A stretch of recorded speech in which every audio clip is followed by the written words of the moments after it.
Yamde sappo e jeeɗiɗi filmaji capanɗi tati ɗo e Dakar ɗo kongol ɗo foto ko jamɗi ɗiɗi pawi hen to Khartoum lamorgo leydi Sudan tedduɓe yonti wakkati nanti don kabruji ɗi. Oumar Mamadou Sow. Toɓɓi mawɗi ɗe Sudan laamu ngu samminama e altinare hannde nde jagorɗo mawɗo leydi ndi hono Abdallah Hamdok kanko e jagorɗe goɗɗi kam e fiwleɓi hewɓe mabɓe nangama woodi ni waraɓe ɓe hen barmi e seppoji baɗɗi e nder leydi ndi ñalande hannde nde men jaadu hen joni e fuɗɗode kabruji ɗi e Aissatou Ly. Ñawori yewtinde e wargo Thomas Sankara yowinode guila sappo e gonduɗo lewru ndu gonɗen ɗum noon ko handi fuɗɗiti toon to Burkina Faso hewɓe ñawoteɓe ɓe noon tawtorako hayso tawi awokaji nangaɓe ɓe ñaguinomo yoyoge mabɓe ɗacciti ɗum wattidaki laatade men gartu hen.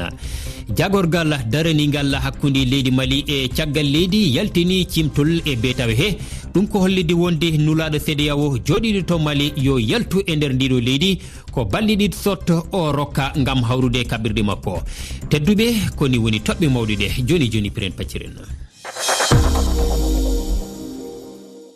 On calminama on jurama on bismama tedduɓe heeɗiɓe uddotirten ko e sammineri laamu altinari hannde de toon to dowlu Sudan jagorɗo mawɗi leydi ndi hono Abdallah Hamdok kanko e jagorde goɗɗi kam e fiwleɓe e woɓɓe tawteɓe gongu gomuji mbiyen gomu tamminogol laamu hakkude ngu kamɓe kala ɓe nanggama woodi ni waraɓe woɓɓe mbarmi e ɗiɗi seppoji baɗɗe ñalde hannde nde toon to dowlu Sudan eɗen wondi e nder studio meɗen Aissatou Ly a jarama holko hesɗi toon to Sudan. Oumar Mamadou Sow a jarama ko noon woniri wi fedde darinde e rende hakkeji safroɓe yaaduɓe e laamu potal woodi yimɓe tato waraɓe e capanɗe jeetato barmuɓe caggal pellanɗe konunkoɓe ɓen foof jeeya koye seppannoɓe to Khartoum e laamorde leydi ndi gam hollude mettu ɓerde mabɓe e kippugo wango altine hannde nde e leydi ndi hompidde ko hannde e subaka law konunkoɓe ɓe nangi Abdallah Hamdok jagorɗo mawɗo leydi ndi kañum e joom suudu mum e yoga e jagorɓe tawaɓe gouvernement o e siwilen wonɓe e fedde joƴƴinade gam tambade golle laamu hakkude ngu caggal ɗum général Abdel Fattah al-Burhan waɗi wawlago e télévision laamu ngu hollude gouvernement o samminama kañum e tawaɓe fedde joƴƴinanode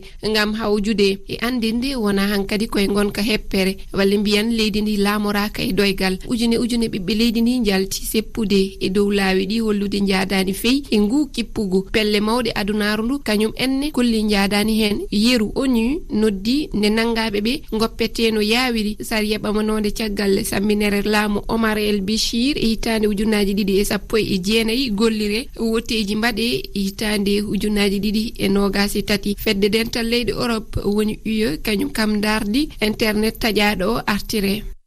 Ko noon tigui Aissatou Ly a jarama men gartoy hen e kabruji paaɗi en kaali ñawor yowtinde wargo Thomas Sankara ina wayne ko yowinode ɗen gandi guila sappo e gonduɗo lewru ko hande altinare nde ɗum fuɗɗiti hewɓe ñawteɓe ɓe noon tawa ko hayso tawi avokaji ɗi ñaguinomo yon nangaɓe ɓe hewde hen goppitina gara notade ñawori nultodiraɗo men toon to Ouagadougou Dramane Tamboura ina tongana en eno ñalama oɗo yaari. fajiri hannde altinere nde saɗia o fuɗɗiti mbiyen gosu o woodi duuɓe artakinoɓe noddi hono témoin mbiyen yimɓe jonka hono seedotoɓe nawi wonno no paamirno golle o ka e ley maɓɓe yimɓe hewɓe wonno ɓe tawaka ɗo woɓɓe ka maayi woɓɓe duo cella woɓɓe ɓeydo janande goni ka hono avocat partie civil ɓe dokoke sarotoɓe ndelle tawe hono ɓe ngala ɗo ɓe ina mbawi kamɓen de hollude jiiɗe muɓɓen e ko wiyete visioconférence ɓe kollitidu fa hannden ɓe artorto hono yimɓe fellaɓe sappo e ɗiɗo e ley maɓɓe ina ngoni suudu saria ɗo ɓe noddino ɓe ngaridu kettinoke ɗum wonno ko pela ɗum wonno golle on no yarata hono sarotoɓe ɓen kolliti hono yimɓe seede e mbiyen témoin ɓen kamɓen ka ngaran caggal ƴamde ɓe yimɓe sini tawama ɗum tiloke gardandu groupe aji joyi wonno ɓe noddirta ɓe ñalawma fuu faɓe ƴama ɗum ɓen kamɓen du noy wonno no jiiɗi gosu wargol Thomas Sankara e bandira muɗum sappo e ɗiɗo ɓe yalla gongan heeɓe e majjum. Yalla gongan heɓe majjum Dramane Tamboura jarama siftinde ñawore nde ma jokku e talatari janggo nde ina jiya e kabruji ñalamo o toon to dowlu Mali jagorgal darinengal hakkude leydi Mali kam e leydi keddiɗi o ɓangini cimtol e betawe he hollidde wonde yo nulaɗo CEDEAO joɗiɗo toon o yaltu leydi ndi ko balɗe ɗiɗi tan o rokka gam hawrude e kaɓirɗe makko Dieynaba Sow no artanen hen. e subaka he jagorɗo daraniɗo hakkunde leydi Mali e leyɗe goɗɗe o noddi Dr Hamidou Boli wakili CEDEAO joɗiɗo Mali o mbele hollidde ɗum hankatinnam ɓe natti yidde mo e leydi he e kañumne kay yo yaltu leydi ndi e nder ɗeɗo balɗe ɗiɗi ko yaawi ko yacci ngam tumede makko omo tawa e geɗe kewɗe ko alda e golle makko nde wonno e wi maɓɓe ko Dr Hamidou Boli adi immade darade hollidde laamu hakkunde ngu hanani ɓennudu hitande wotere ko kanko kadi wi wata suɓgoji ɗi kaytini laamiɓe laamu hakkunde ngu noon kolliti ene pewniti yalla kaldal e kawral ene ñiiɓa hakkunde munen e CEDEAO ɓe ɓama feereji beele laamu hakkunde ngu golle mun ene timma e dow jam ɓe mbasani wiide kadi ha joni ɓe jiiɗi ballal ɓeydo hakkunde maɓɓe CEDEAO e nder kawral Jinne Basso Bamako RFI Dieynaba Sow a jarama suudu ñawirdu leydi hildinangue Afrique waɗi jonde hankin toon to Abidjan lamorgo Côte d'Ivoire ɗum ko noon ko gam taskugol wullitango lundiyankejo nigérinajo Mouhammad Ousmani ina wayno tawi koko yewti e sumgo lamɗo lesdi ndi ina wayno eɗen gandi wanno koye lewru ɗiɗo ɓuuro yewtudu ñawrde dirtinama ha yeeso en kettoto hen jangtore Abdoul Aziz Diallo o lundiyankejo nigérianajo wullitoyino batte suɓo lanɗo e dow lewru ɗiɗaɓuru yawtundu ka suudu ñawirdu mawndu leyɗe hirnangue Afrique ɗum ko CEDEAO o tuumi laamu leydi makko ndin waɗugol boneji ɗuɗuɗi wano huncugol haqqeji neɗɗanke e angal teddingol sariya mawɗo leydi ndin e hebbingol kaydiji keesuje ɗen ka fewndo suɓo lanɗo on Lirwana Abdourahmane ko laaɓiyankejo Maman Ousmane les textes existent sariya on no winda waali suudu ñawirdu ndun hino ɗon ko woni tun ko jokkuɓe dawro ɓen woni wowa wullitoyade ka cuuɗi ñawirɗi windereyankoji Maman Ousmane no faala ɓanginde africannaɓe ɓen ɓiɓɓe Niger no wawi moƴƴintinirde lural ko yani e batte suɓo laawol sariya ngol hara wona yawgol ka laawi piira woɓɓe suɓike ngol laawol ɗon kono kanko o ƴetti laawol sariya ngol tawde ko gomɗinɗo démocraku hara yen andintinay nde ñawore bugitorama yeeso ha ñande 15 e ndu lewru arayndu sabu ko laaɓiyankejo laamu Niger ngun addi piiji kesi e nder ñawore nden Abdoul Aziz Diallo Abidjan RFI caggal nder Recep Tayyip Erdogan hoorejo Turki yamirno jaltugol leydi ndin ambassadereɓe 10 ɓe leydi Europe way kono yirtinago makko ngo natani en nofru paho kamɓe ɓen diplomate en ɓe mbi ɓe tuubi ɓe gonta haalde e ko haajuji maɓɓe ngala e nder Turki. Fatimata Sisawane nartanen hen yogaɓe ɓe ambassadeur ɓe Turkuya holli yaltinay ka mum aadike altine ukkotako e alhaaliji ndenderji Turkiya e biyol maɓɓe ko fii teddingol walla gollitirgol sartiji no wiye convention de Vienne e kuula 4 e goaɓal yewtugal no jokkodira diplomasiyankoje tambitorte e tonguɗo ukkitagol e nder alhaaliji kala leydi ndi on tigi jooɗi. Recep Tayyip Erdogan hoorejo leydi Turkiya weltorno fotangol hollitol ambassadeur ɓe ko ɗum holliti laamu Turki e biyol media turknajo Anadolu. ambassadeur ɓe 10 ɓe jeyaɓe Amerika, Faransi, Danemark, Allemagne, Pays-Bas, Nouvelle-Zélande, Norvège, Suède e Finlande ko ɓe Erdogan tuumiri yawre ɗum ko sabu ɓe lamdi e nder ɓatakoru nduɓe windi ñande 18 ndu lewru yo Osman Kavala nangaɗo gila lewru 10 ɓuri hitande ƴaɓɓinde yo accite. Mi andintina wonde Erdogan holli e asewe feƴƴunde yamiri yaltingol ko yaawi ambassadeurɓe ɓen 10 Turkiya fii kala o windali kaydi andinirɗi ɗum hooreɓe leyɗe ɓen ambassadeurɓe lintaɓe. Fatimata Sisawane o gonnoɗo mawɗo jagorɗe lesdi Congo Augustin Matata eɗen gandi ombo rewra ina wayno dognunode koppreje hande o wucciti e suudu ñawirdu ɓurdu towde ndu ombo wonde Patrice Kitebi on ko golle diɗo makko wonno kame gobleur Christo on ko ɓiɗɗo Afrique du Sud biyaɗananta ɗemgal ngal saabi ñawore nde e dirtinama ha jettati lewru fandu dariyade. Ouzbekistan eɗen gandi koye sumgo hoorejo leydi ina wayno ɓe ɓenni hayso tawi lamɗo suɓama toon wiyama laaɓani ko ɗum joɓɓi dawaɗi o dañi 80 kala temedere kono noon wiyama ala kay lulniɗo tan darinoɗo ñiɓi koyɗi gam waddude makko e peɗele guiti ɗum ɗo ko teskoyoɗe observateur en mbiyen arnoɓe settade e woteje ɗi kabri wonande e bindi ɗiɓe cakti tedduɓe on jarama.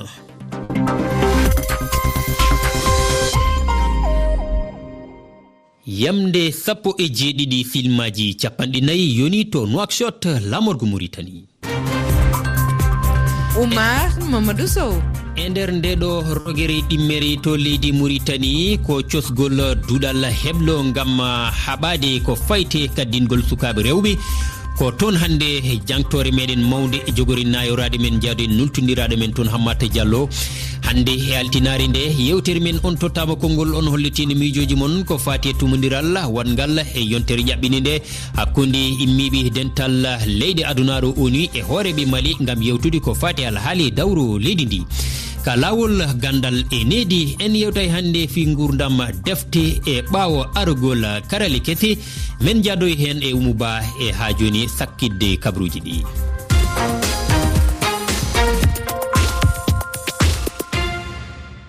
To leydi Mauritanie ko cosgol duɗal heblo ngam haɓadi ko fewti e kaddingol sukaɓe rewɓe fayndare nde ko yajtinde pinal ko fayti e haɓadi e on ɗon aada ina wayno noon cariɗe e nder leydi Mauritanie ha tengti e diwnuji funnangue kam e rewɗi golle ɗe ina ballidire hen e cuuɗi goɗɗi dariniɗe alhaali cellal wawde famminde rewɓe kam e sukaɓe caɗele bawɗe en heɓede jangtore yajje nde Hammad Diallo. Nanodiral hakkunde jagorgal leydi Mauritanie kalfinangal ko fate cellal e fedde windere yankore toppitinde juɓɓudi to banggue foyre mbiyen famille fandare nde ko sosde duɗal heblo mbiyen centre ngam haɓade duhnugol sukaɓe rewɓe oɗo aada bonɗo ɓurɗo sarade e funnangue e worgo leydi Mauritanie ko woni duhnude ɓiɗɗo debbo Binta Sow ko dillowo e hakke rewɓe ko fati duhngal rewɓe ko aada ɓooyo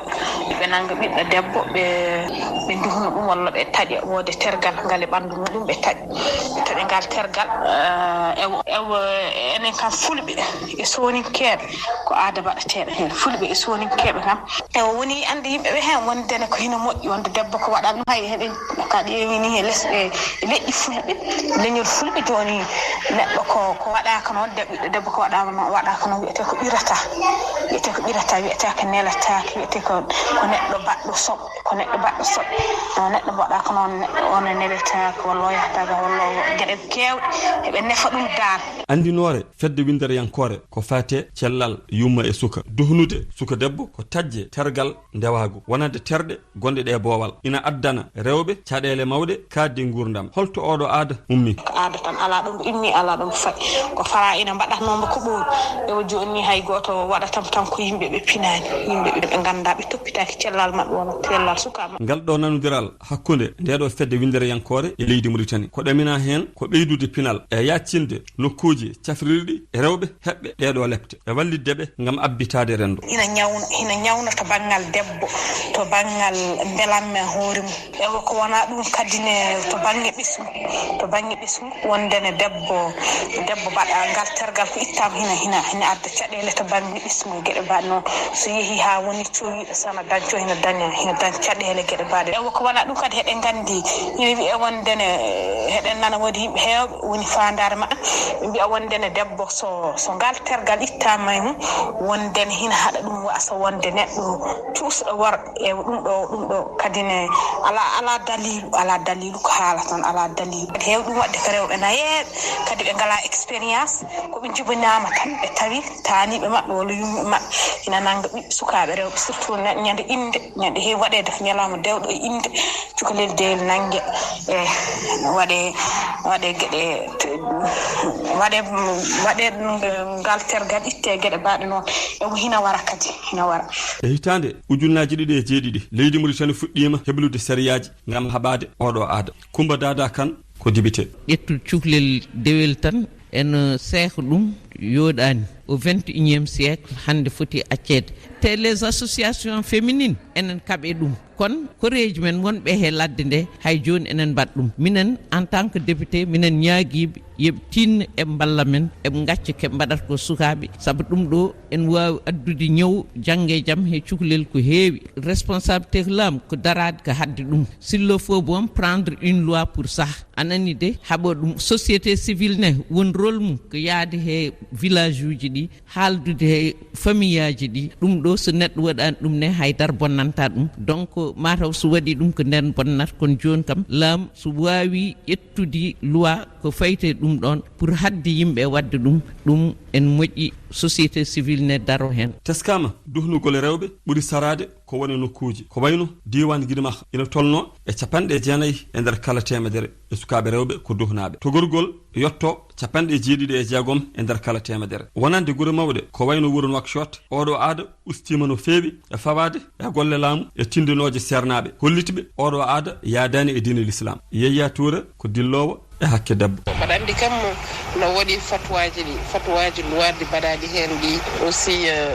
pour dans le cadre du plaidoyer document aussi mo docteur en mbaɗi e goɗɗi et les signataires là taw ko sernaɓe fof ɗin kam mais un centre uniquement pour ça c'est une bonne chose. hitande ujunnaji 210 ko ina tolno e temedere ceerno ndendi fatwa ngam harminde duhnugol rewɓe e riwtude ɗum e gueɗe diine l'islam ɗum saabi duhnugol rewɓe ustima ɗo yareteno 70 e nder kala temedere hitande ujunnaji 211 ustima ha 60 e nder kala temedere e hitande ujunnaji 217 laamu Mauritanie ina jogui eɓɓande e duuɓi 10 paaɗi ɗi duhnugol rewɓe ina gasa e ndiɗo leydi. Hamat Diallo, Nouakchott, RFI.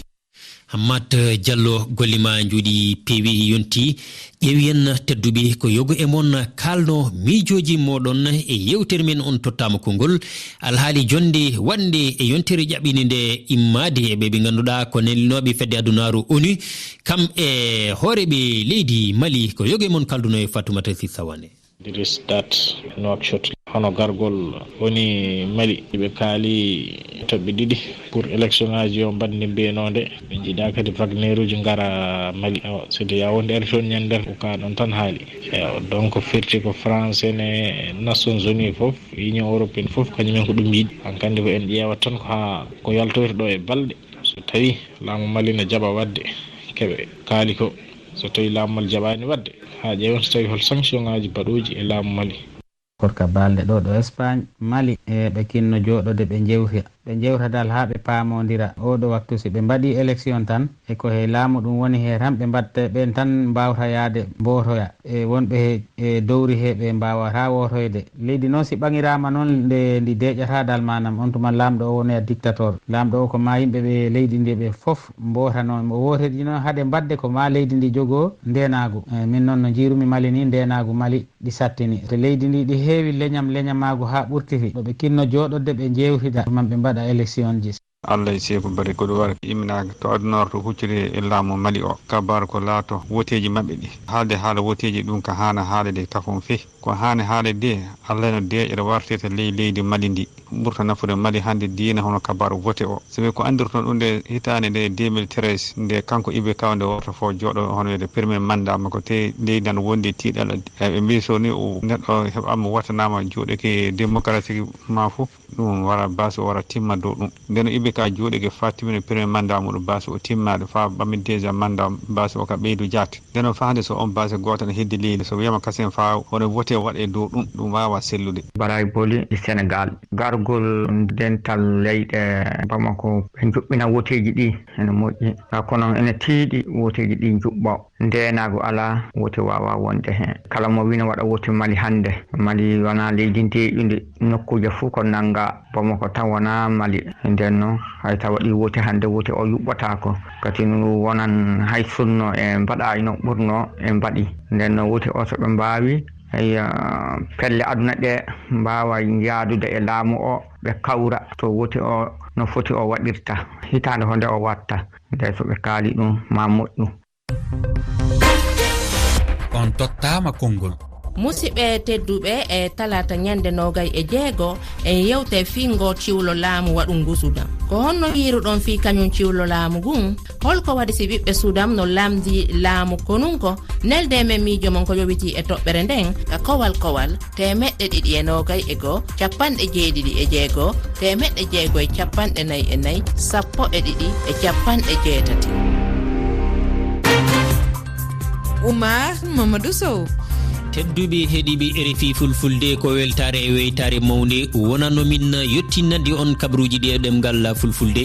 kabruji ɗe mbawɗon tawoyde e nder lowre men wohuji tati toɓɓere RFI toɓɓere feere walla loye meɗen Facebook kame Twitter mbatton ko RFI fulfulde Maymouna Diop heɗanno en tokrallagal to tedduɓe yonti ƴeewoyde taskarama men nedi e gandal tawi hande jaddeten hen koye sohna Oumou Ba.